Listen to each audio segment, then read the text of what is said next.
halo selamat siang Smart Listener, apa kabar Anda siang hari ini?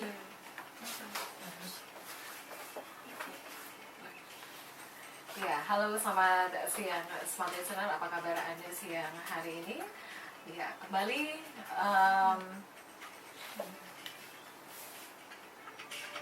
coba dong. Iya, halo selamat siang Smart Listener. Dari lantai 3 Gedung Tribun Timur Makassar, kembali di spesial program untuk hari ini ya. Dan Smart Listener untuk hari ini tidak terasa ya, kalau sekarang kita udah ada di 2 Desember 2019 dan tepatnya di 1 Desember 2 Desember. Sekarang 2 Desember. peringatan Oh, hari iya. AIDS ya. Dan Smart Listener di 1 Desember kemarin kita memperingati Hari AIDS sedunia. Ini simbolnya pita merah ya. Kalau Anda melihat simbol pita merah di mana-mana, ini merupakan toleransi dan juga bagaimana ya untuk masyarakat dunia saat ini peduli terhadap bagaimana untuk bisa menurunkan penularan virus HIV/AIDS ya. Dan Smart Listener 1 Desember kita peringati Hari AIDS sedunia, di mana AIDS ini termasuk salah satu penyakit mematikan bagi manusia di seluruh dunia. Dan hingga saat ini belum ada hasil uji klinis dari otoritas berwenang mengenai penemuan obat atau vaksin untuk menyembuhkan AIDS. Dan yang mungkin dilakukan adalah pencegahan agar HIV tidak menyebar. Baik, untuk saat ini kita akan berbincang bersama Ibu Dr. Naisyatun Asikin MKes, Kepala Dinas Kesehatan Kota Makassar. Assalamualaikum warahmatullahi wabarakatuh, Ibu Naisya. Waalaikumsalam warahmatullahi wabarakatuh. Gimana kabarnya Ibu? Alhamdulillah. Baik. Oke. Ya, baik. Iya, dan juga di studio untuk siang hari ini kita juga akan berbincang bersama dengan anggota DPRD Kota Makassar, Bapak Anwar Faruk ya. Assalamualaikum warahmatullahi wabarakatuh, Pak Anwar. Waalaikumsalam warahmatullahi wabarakatuh. Baik, sebelum saya berbincang ke Pak Anwar, mungkin sebelumnya saya ke Ibu Naisya dulu. Ibu Naisya, ini memperingati Hari AIDS sedunia itu tepatnya di 1 Desember kemarin begitu. Ibu mungkin bisa memberikan sedikit penjelasan ataupun potret bagaimana perkembangan dari penyebaran HIV/AIDS untuk saat ini, Ibu Naisya. Terima kasih. Assalamualaikum warahmatullahi wabarakatuh. Waalaikumsalam. Assalamualaikum Pak Anwar. Waalaikumsalam Ibu ya. DPRD Kota Makassar. Sebagaimana kita ketahui bahwa HIV/AIDS merupakan sebuah fenomena gunung es yang mana yang ditemukan di permukaan dan masih banyak dasar gunung lain yang belum ditemukan, sehingga memang pemerintah bekerja sama semua NGO itu berupaya agar kasus-kasus ini bisa dideteksi sehingga bisa dilakukan intervensi dengan tepat.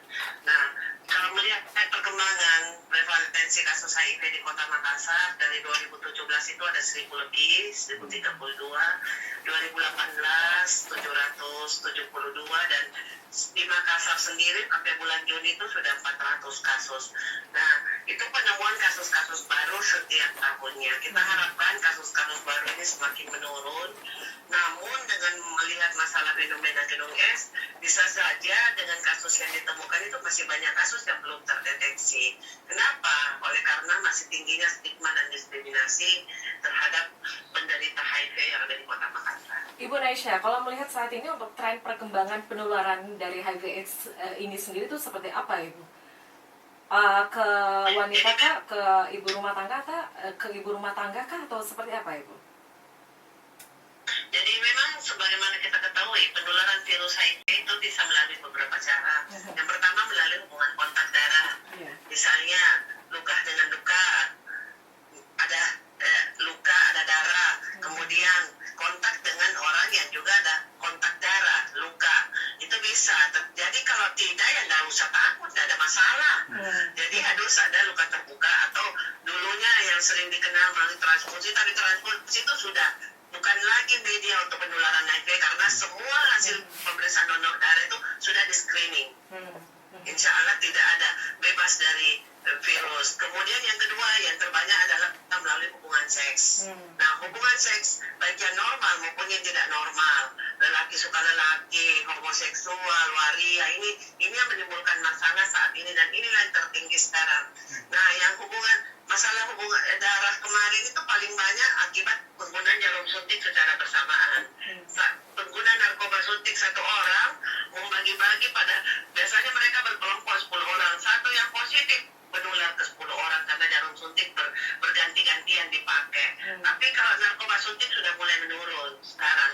Yang memprihatinkan ini akibat hubungan seks, sehingga memang perlu perhatian dan kepedulian semua sektor. Iya.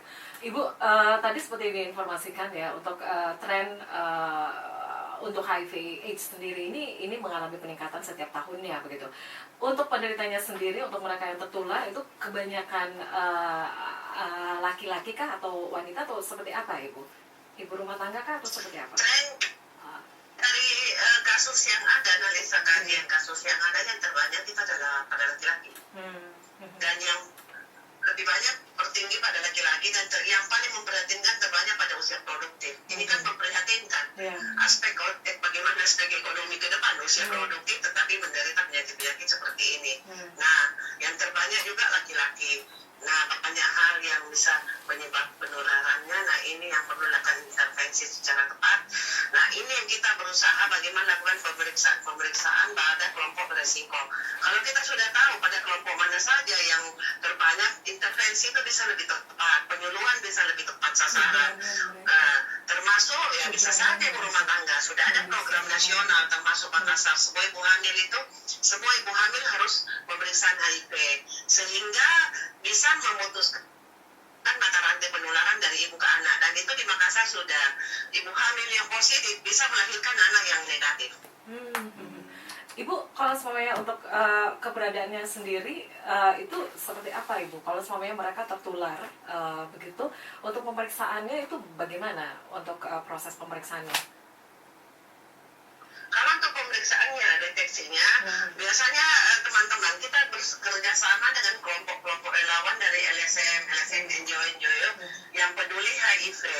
Alhamdulillah di Makassar cukup banyak NGO, ada yang fokus untuk pengelola waria, ada khusus untuk pekerja seks, ada untuk THM, ada supir truk lintas provinsi, ada untuk kulit prabu. Jadi banyak LSM yang bekerja terhadap masalah HIV. Kita bekerja sama dengan mereka menjangkau, mendampingi kesehatan, melakukan pemeriksaan. Kami di Makassar, semua puskesmas 46 siap melakukan program HIV. Dan untuk CST, khusus untuk pengobatan dan terapinya, itu adalah 5 puskesmas, 12 rumah sakit yang sudah siap di Makassar. Jadi tidak ada masalah. Sampai dengan pengobatannya itu ditanggung masih gratis oleh pemerintah. Baik. Ibu, kalau semuanya untuk penanganan ataupun pemeriksaan ya HIV AIDS ini itu memang semua di puskesmas atau ada puskesmas tertentu atau seperti apa itu Ibu Nesya? Semua puskesmas bisa melayani, tetapi ada 5 puskesmas yang memang sudah dilatih sampai dengan pengobatannya, treatmentnya, seperti Padang Baru, Sikasi, Makassar, Ujungaya, ada Andalas, ada puskesmas yang sudah dilatih. Nah, sehingga memang kita harapkan semua masyarakat dan mereka sekarang para ODA ini sudah terbuka datang ke layanan kesehatan. Yang penting itu tadi tidak ada stigma dan diskriminasi sehingga tidak mereka terbuka. Kita punya juga kelompok-kelompok dukungan sebaya KDS.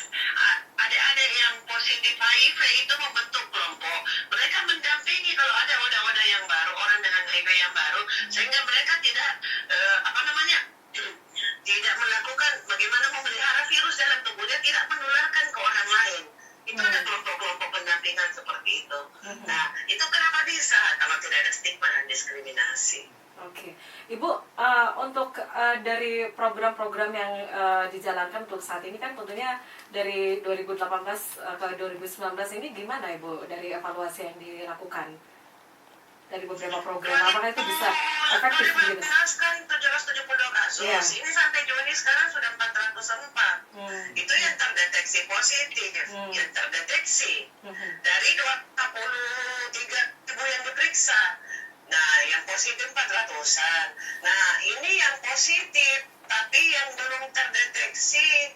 Nah, ini memang yang kita khawatirkan, mudah-mudahan semakin banyak yang diperiksa sehingga penularan-penularan itu bisa dilakukan intervensi pencegahan. Ibu, kalau semuanya untuk menurunkan penularan dari HIV/AIDS ini ya, untuk tantangan dari masyarakat sendiri begitu, untuk bisa untuk kesadaran mungkin untuk bisa memeriksakan diri mereka, itu bagaimana Ibu? Sama ini Ibu lihat?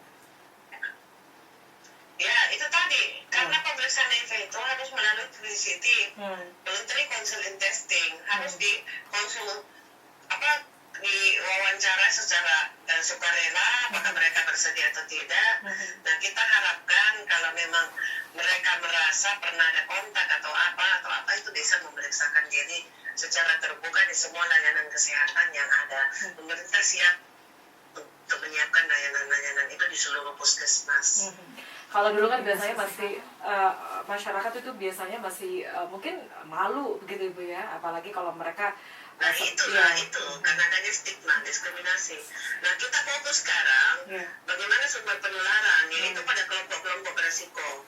Kita bersama LSM lebih fokus bekerja pada kelompok-kelompok beresiko.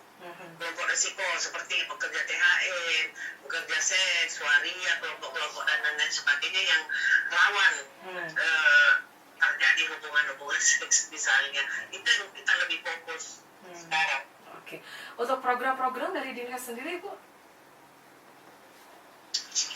Program-program mulai dari preventif, promotif, dan kuratif sampai pengobatan itu bekerja sama dengan LSM di bawah koordinasi KPA, Komisi Penanggulangan AIDS Nasional.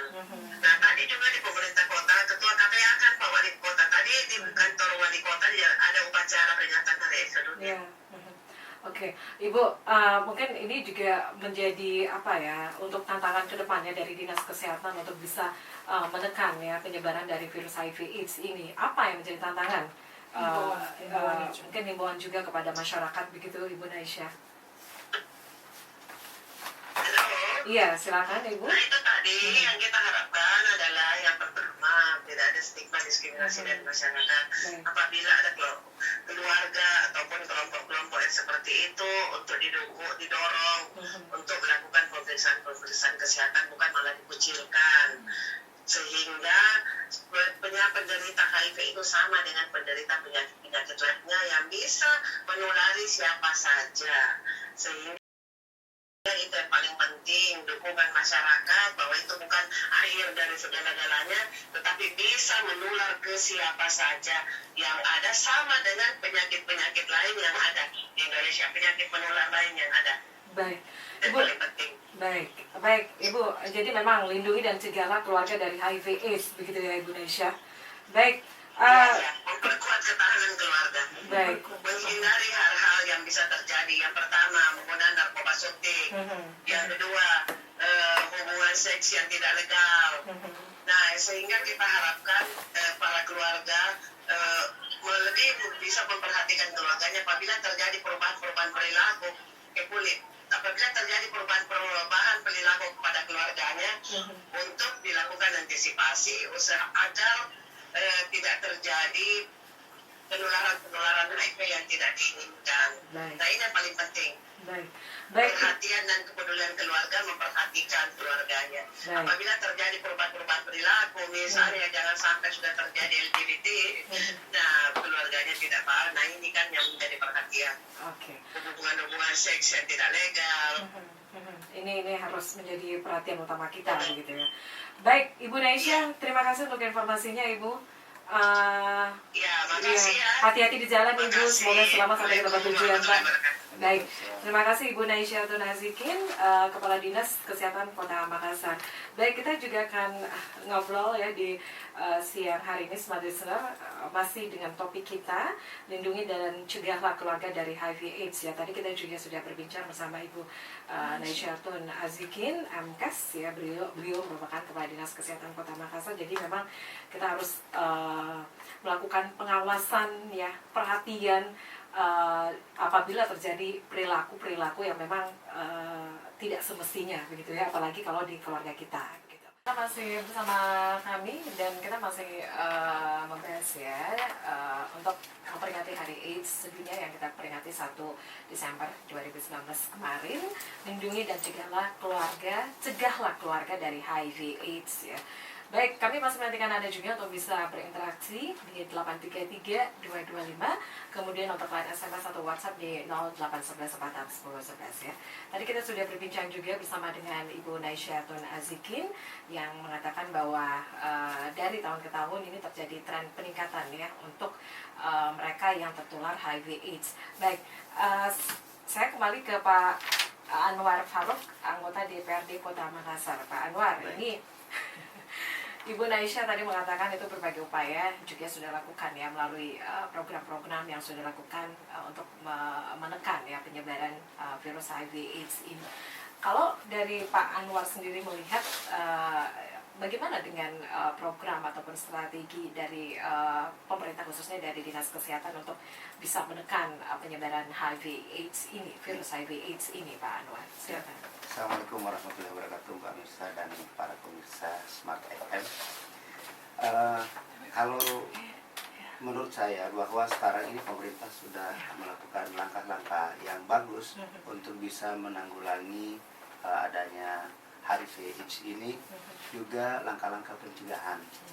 Namun yang saya lihat adalah perlu lebih banyak lagi sosialisasi ataupun edukasi kepada masyarakat dan utamanya kepada daerah-daerah yang potensi besar untuk terjadinya penularan HIV/AIDS itu ya, sehingga masyarakat lebih tahu lebih banyak dan bisa mengerti akan hal tersebut.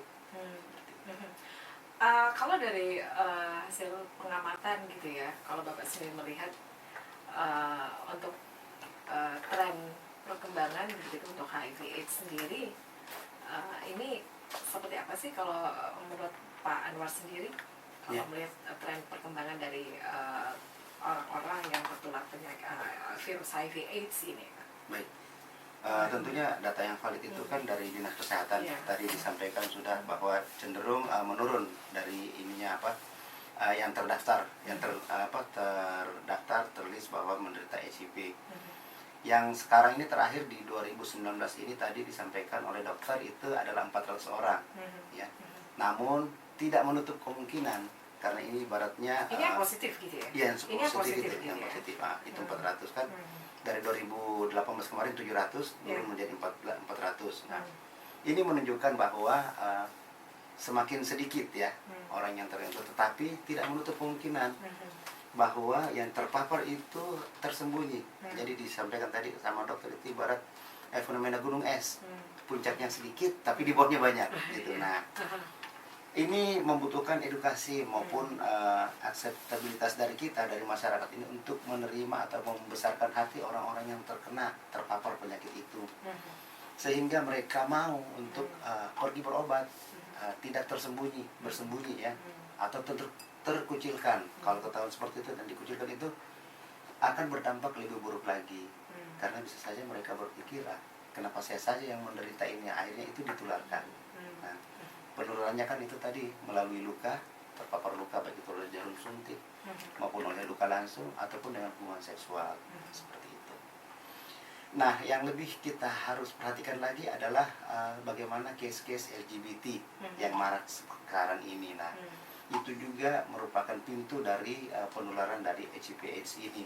Nah, perlu dari kita sebagai masyarakat untuk bisa menguatkan keluarga kita, ya, menjaga keluarga kita sendiri agar tidak terjun ataupun tidak terpapar dengan LGBT ataupun pergaulan-pergaulan yang notabene-nya negatif seperti itu.